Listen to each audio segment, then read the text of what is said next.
magaalada xero dhagaxley oo 190 kiiloomitir u jirta gaalkacyo kana tirsan gobolka Hobyo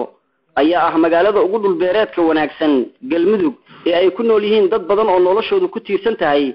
tabaca iyo wax soo saarka beeraha. xero dhagaxley oo horey caan ugu ahayd iibgeynta dhuxusha iyo jaridda dhirta ayaa hadda isku bedeshay dhul beereed muddo 7 sano ah ka hor ayay ahayd markii dadka deegaanku ay u dhaqaaqeen tabaca beeraha iyadoo beeraha deegaankaas ku yaala ay gaarayaan ilaa iyo 150 beerood oo dalaga ka soo go'a loo iibgeeyo deegaanada kale ee galmudug. roob xoog leh oo xilliga dayrta ka da'ay aaga magaalada xero dhagaxley iyo gawaan ayaa keenay in tobaga waaweyn ee duleedka xero dhagaxley biyo fara badan oo ku yimid ay jiiraan in ka badan 68 beerood isla markaana ay gunta u fadhiistaan gudaha magaalada xero dhagaxley iyo dhulkii beeruhu ku yiileen. waraysi aan la yeeshay gudoomiyaha guddiga beeraleyda ee degmada xero dhagaxley Cali Carab Gabayre ayaan weydiiyay beeraha burburay dalagii ka bixi jiray. beerahaas oo ahaa waxa lagu beeray cambe iyo lindaraan iyo moos iyo balbarooni iyo basbaas iyo nooc kasta cunno fudud iyo cunno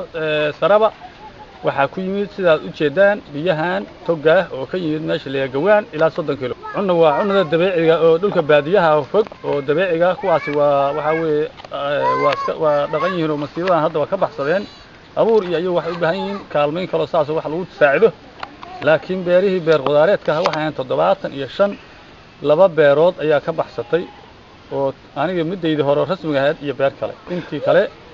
biyahaas ayaa u taliyay waana waxaan codsanaynaa in hay'adda ICRC ha ugu horeyso iyo wixii kale soo raacaba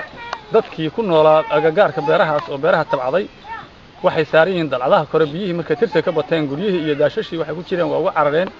dadkuna wuxuu ahaa dad awl iska dan yar oo markii hore xoolaha abaarti qaar ka qaadeen waxa kalena waa ka soo baxeen sidaas kore burcadooyinkaas soo dhoobteen. waxaan codsanaynaa hooy teendooyin haddii alla yiraahdo gogol wixii haddii alla dadkaas lagu qoodiyo wax raashina wax kastaba ha noqotee dadkii dalcadahaas waa ka saaran beerihiina sidaas gacanta looga soo baxay. burburkan ku yimid beeraha degmada xero dhagaxley ee ay ka cabanayaan dadka deegaanku ayaa noqonaya markii ugu horeysay muddo 10 sano ah ee ay arkaan xoog roob inta la eg oo ka da'a deegaanka sida uu ii sheegay gudoomiyaha guddiga beeraleyda Cali Carab Gabayre. liibaan ciise cumar T Fersal magaalada xero dhagaxley.